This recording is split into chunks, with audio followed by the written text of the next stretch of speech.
这个乡亲拢会投资，要过投资真正的细致。原来讲呢，投资呢投资唔对去，真正的找无主。来看新加坡卫调公司以及这个中钢集团，这个大船呢，也就是2018年，伫台湾成立分公司，讲已经将这个澳洲的大克佩尔这个岛甲买落来，讲要打造另外一个马尔地夫，对讲要起超过500栋的豪华公寓甲别庄、大型的教场啊、高尔夫球场，佫会发行虚拟的货币，也就是虚幻的货币。甚至佫利用这个款任期期满保证讲的获利，这款的这个话术啊，就是讲保证你的趁钱，和投资人当作讲开始投资这个建设，就会使做这个岛主。目前已经有将近600人互骗去，集团非法吸收资金有3亿8千万。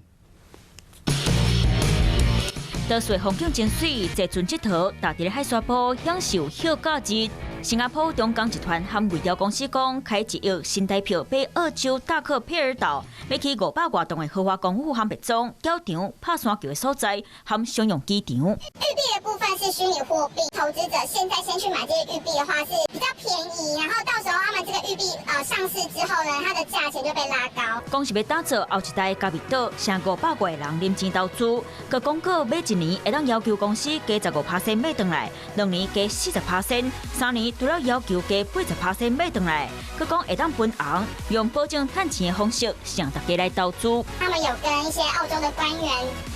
合照，然后也有出去吃饭的照片，去让我们相信说，真的他们有买了这块岛。那时候的新闻也有报道说，台湾2个富豪买下了这块岛，然后要做发展。